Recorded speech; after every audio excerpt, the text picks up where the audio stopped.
100 ग्रॅमचा जरी कांदा झाला तर 250 क्विंटल उत्पन्न एकरातून मिळते। तिचा पाहिजे तसा रिझल्ट दिसू राहिला आहे। एकसारखा कांदा दिसतोय, सर्व काही एकसारखं आहे। तर आता लोकांचं असं आहे, साध्या पेपर मध्ये ना मरीचं प्रमाण जास्त आहे, रोप मर होतीये, शॉक लागतो ना त्याला टेम्परेचरचा। तर आपल्या याच्यात साधारण 1% सोडलं तर मर पण नाही आणि पिकाची वाढ पण एकदम चांगली, पांढरी मुळी पण चांगली आणि कांदा पण मल्चिंग एकदम चांगला आहे। प्रोडक्टचे फॅन आहे आपण।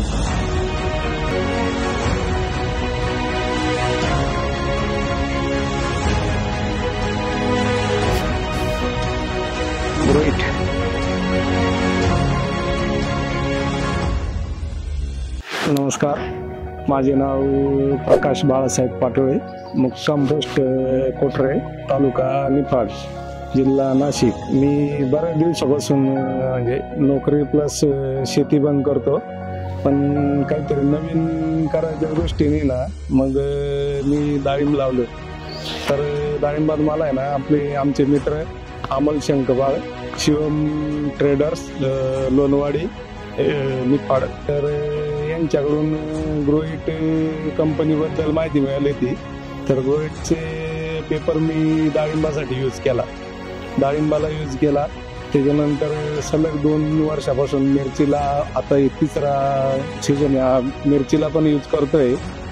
तर ग्रोइटचं आहे का थोडं कॉस्टली आहे, पण पेपरची क्वालिटी इतकी चांगली आहे का जे आहे रोपांची पांढरी मुळी मर हे अजिबात नाही आणि जे पाहिजे तसं म्हणजे खाली मुळी डेव्हलप होती, खत चांगले आपटेक होता आणि जी आहे पिकाची गुणवत्ता आहे ना ही चांगली होती। आता त्यांनी सहज दाखवलं होतं मला का कांद्याला पण मल्चिंग पेपर येतो आणि एकरी 6 बंडल असे वापरल्यास तर 100 ग्रॅमचा जरी कांदा झाला तर 250 क्विंटल उत्पन्न एकरातून मिळते। मग या हिशोबाने आता यावर्षी मी ना तर सलग 2 एकर कांद्यासाठी ना आपण मल्चिंग पेपर यूज केली आणि तिचा पाहिजे तसा रिझल्ट दिसू राहिला आहे। एकसारखा कांदा दिसतोय, सर्व काही एकसारखं आहे। मिरचीला पण 3रा सीझनला आपण ग्रोइटचा पेपर यूज केला आहे। तर आता लोकांचं असं आहे, साध्या पेपर मध्ये ना मरीचं प्रमाण जास्त आहे, रोप मर होतीये, शॉक लागतो ना त्याला टेम्परेचरचा।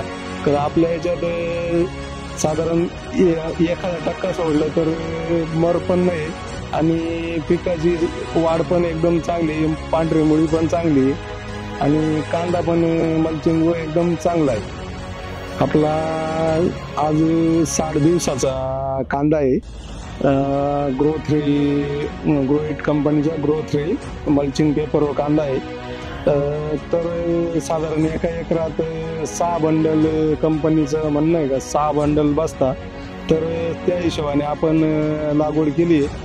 तर 60 दिवसाच्या मानाने कांद्याची पातींची संख्या मान एकदम चांगली आणि काळोखी पण चांगली, खाली पांढरी मुळी पण चांगली, मर अजिबात नाही आणि एकदम चांगल्या कंडिशनला एवढ्या तापमानाच्या मानाने चांगला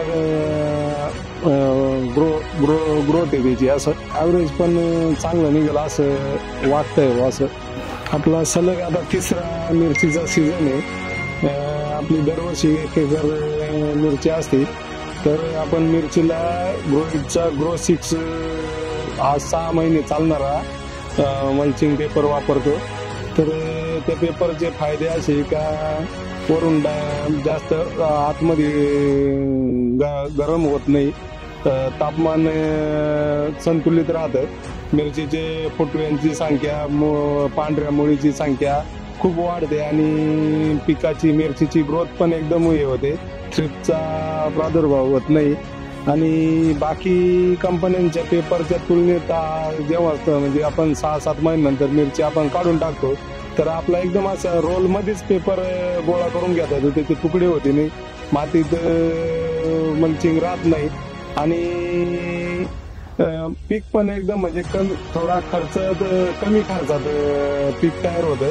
बाकीचा पेपर 6 महिने जरी म्हटला तरी तो राहतच नाही, तो डायरेक्ट असे तुकडे होऊन हवादा उडून जातो, काही जमिनीत हे होतो, तसा हा होत नाही. आणि आता सध्या या वर्षीच्या उन्हाळ्यात आता माझ्या बरोबरची लोकांची मिरची आहे, तर ह्या पेपरची मिरची आणि दुसऱ्या कंपनीच्या पेपरची मिरची खूप फरक आहे. त्यांनी तापमान कंट्रोलसाठी सध्या गेरू लावायचं काम चालू आहे पेपरवरती, आपलं तसं काहीच नाही. आणि एकदम म्हणजे चांगली क्वालिटी आहे ग्रोइटची. फक्त थोडा आता कसं आहे, बाजारभाव प्रत्येक कंपनीचे वेगवेगळे राहतात, लोक स्वस्ताकडे बघायचा दृष्टिकोन राहतो लोकांचा, कमी खर्चात होईल असं. पण कमी खर्चात असं गेरो लावून मग ते होणार, म्हणजे थ्रिप्स पण अटॅक होणार आणि टेम्परेचर पण कंट्रोल होणार नाही, म्हणजे पेपर टाकण्यातच मजा नाही आणि उत्पन्न पण लॉस होऊन जातो. तर आता शेतकऱ्यांनी पण समजलं पाहिजे का, चांगला पेपर ब्रँडेड पेपर वापरला तर ब्रँडेडच उत्पन्न, म्हणजे उत्पन्न चांगलं आणि क्वालिटी चांगली होती, तुमची क्वांटिटी जास्त भेटती आणि असं व्यवस्थित होतं सगळं. पण मग असं लोक कमी खर्चात वापरण्याचं बघता. आता माझं 3रं वर्ष आहे, तर ग्रोइटचाच पेपर वापरतो. पहिल्याच वर्षी मी ग्रोइटचा पेपर वापरला, थोडा कमी आला म्हणून एक बंडल दुसऱ्या कंपनीचा घेतला, तर हा 6 महिने पेपर झाला, तो 3-4 महिन्यात तो पेपर तुटून लेबरनी पाय देऊन तो तुकडे झाले त्याचे आणि तो असा उडून पण गेला, काही जमिनीत पण राहून गेला.